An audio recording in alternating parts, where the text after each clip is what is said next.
ሰላም ውድ ቤተሰቦቼ እንደምን አላችሁ እንደምን ቆያችሁ? ቪዲዮ ከሰራው ቆይቻለሁ ማለት 2 ሳምንት 3 ሳምንት ይሆነኛል። ብዙ ቪዲዮዎች ቀርጬ ነበረ ግን ስቶሬጂ ፉል ሆኖ ጠፋ ሙሉ ለሙሉ ጠፋ። ስንት ነገር ቀርጬ ስንት ታሪፍ የሚገርም ቪዲዮ ቀርጬ ግን ጠፍቷል። አሁን የለም እና የጠፋውበትን ምክንያት እሱ ነው። ስቶሬጁ አዛርጉኝ ነው ስልክ እስከምቀይር ድረስ ነው። ከቀየረም በኋላ ግን እንመጣለን ማለት ነው። እና ለማንኛውም ዛሬ እስቲ ነው ቤተክርስቲያን ማለት ነጠላ ለብሻለሁ። ቤተክርስቲያን እንደሆነ ይታወቃል። ግን ነው የሚገርም ቤተክርስቲያን ሰላም የሚሰማኝን ቦታ ላሳያችሁ። ደብረ ዘይት ላይ ያለ ነው። ዮሐንስ ቤተክርስቲያን ይባላል። ግቢው ምናምን ጸጥታው በስማ በጣም ነው ደስ የሚለው። አሁን ራሱ እየሰራ ያሉት እዛው ቁጭ ብዬ ነው። ከቤት ልጀምር ነበረ ግን ራስቸውም አልተመቸኝም።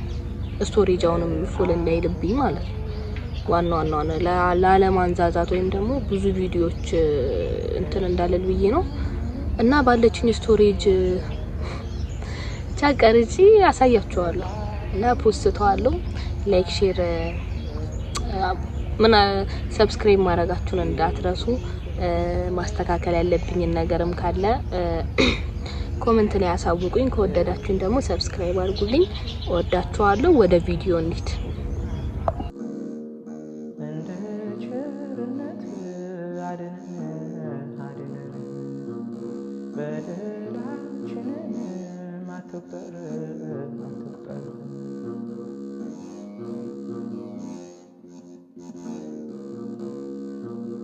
አቤቱ ንጹህ ልብ ፍጠርልን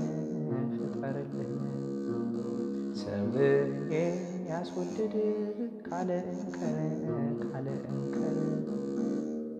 አንደበታችን እንዲናገር ወደ ጸበል ቦታ ገብቼ ልሰራ ነበረ። ቪዲዮ ምናምን ልቀርጽላችሁ ነበረ ግን አይቻልም። ላይቱ ኳሌ እንትን ብሏል ፀሐያ ቻለዛ ነው እና ወደ ቤት እየተመለስኩ ነው።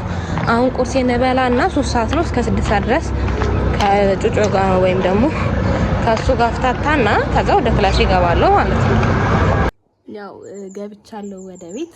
ያጻፉ ነው። ሌላ ከወደዳችሁኝ ላይክ ሼር ሰብስክራይብ ማድረጋችሁን አትርሱ። ሀሳብ አስተያየት ካላችሁ ኮሜንት ላይ እጠብቃለሁ። ቆያችሁ በጣም አመሰግናለሁ። ሰብስክራይብ አድርጉልኝ። በቀጣይ ቪዲዮ እስከምንገናኝ ባይ። ወዳችኋለሁ።